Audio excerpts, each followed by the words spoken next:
দেখো এই যে আমাদের মাঘী পূর্ণিমাতে যে লোটা দেবী পুজো হলো মোহিতনগরে, জলপাইগুড়ি মোহিতনগরে, সেখানকার পুজোটা গতকাল হয়েছিল। সেটাই আমি তোমাদের সাথে ভিডিও করেছিলাম, সেটাকে শেয়ার করছি।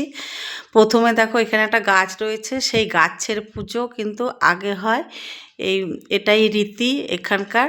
এই গাছের পুজো আগে হয়ে তারপরে হচ্ছে। আর এখানে কিন্তু আমি মানে প্রচুর ঢাক তো বাজছিল, সেটা দেওয়া যেত কিন্তু। আর ওখানে মাইক চলছিল, গান চলছিল দেখে আমি সাউন্ডগুলো মিউট করে দিলাম। গাছের পুজো চলছে, দেখো সকলে পুজো দিচ্ছে।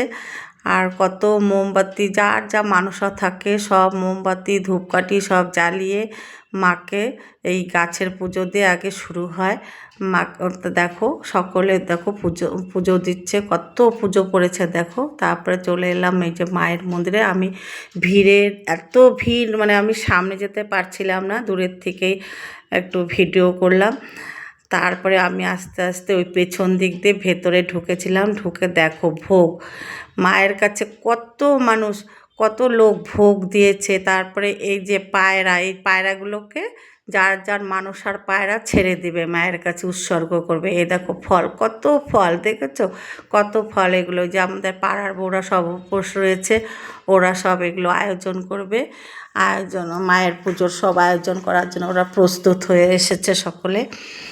আর এই যে সব ওইখানে ভোগ ভোগ নেওয়ার লাইন হচ্ছে, মানে এই যে সন্দেশের প্যাকেটগুলো যে সকলে দেয়, কারণ নাম আর পড়া তো থাকে না, ওই কার্ড দেয়, কার্ডের মধ্যে নাম্বার থাকে, নাম্বার অনুযায়ী পরের দিন এই প্রসাদগুলো ফেরত দেয় ওরা আর কি।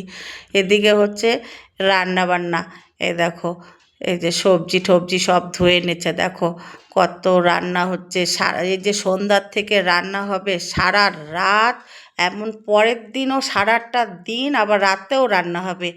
এত লোকের ভিড়, এত মানে পুণ্যার্থী এখানে জড়ো হয়, মানে সামাল দিতেও মানে এদের অসুবিধা। আর সব দেখাশোনা করে কিন্তু আমাদের স্থানীয় সব দাদা ভাইয়েরা, তারাই সবের দায়িত্বে থাকে, কারণ এটা কিন্তু কোনো ক্লাবের মাধ্যমে না, এটা সব আমাদের প্রতিবেশীরাই সকলে সবাই মিলে একত্রিত হয়ে এই পুজোটা, বাৎসরিক পুজোটা আর কি ইয়ে করে, জোগাড় জান্তি করে সব। দেখো পরের দিন তো ওই যে ভোগ দেয়, ভোগ খাওয়ানো হয়, খুব আনন্দ হয় এই পুজোটাতে, ভীষণই আনন্দ।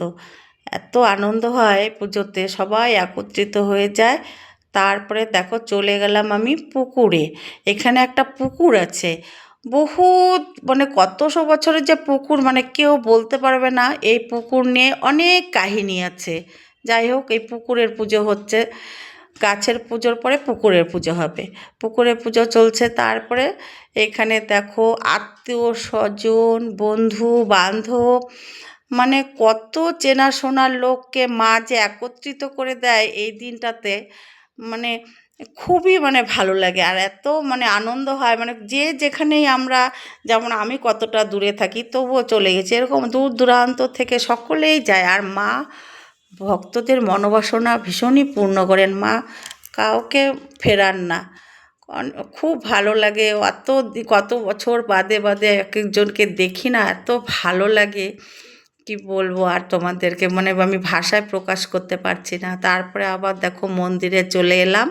এই দেখো মন্দিরে, এই দেখো পায়রা উড়ে যাচ্ছে, দেখ